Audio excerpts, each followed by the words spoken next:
Hello guys, welcome back to my channel. Is your Element TV missing local channels, or did your favorite stations suddenly disappear? Don't worry, in this video I'll show you exactly how to run a channel scan on an Element TV, including standard Element TV. Please keep watching this video. I'll explain the step-by-step process. For first method is standard Element TV. Connect your TV antenna or cable to a and cable input.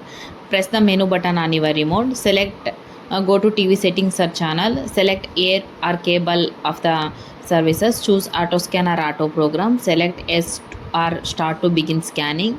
Wait for the scan to finish. This usually takes 5 to 10 minutes. Once complete, your available channels will be saved automatically.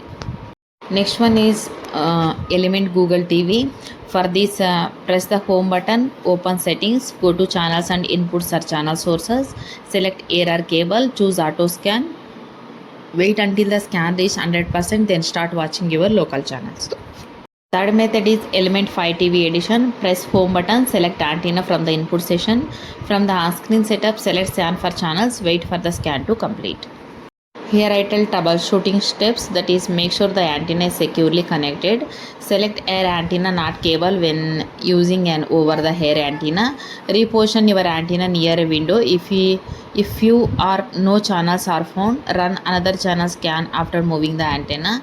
If channels disappear after local broadcast changes, perform another auto scan. Final tip, if your Element TV is not finding any channels, double check that the input is set to air antenna and perform a fresh auto scan. Rescanning regularly can help you receive newly available local broadcast channels. Thanks for watching my video. I hope this video is helpful, is really helpful. Please share this video, like this video and comment below. Thank you.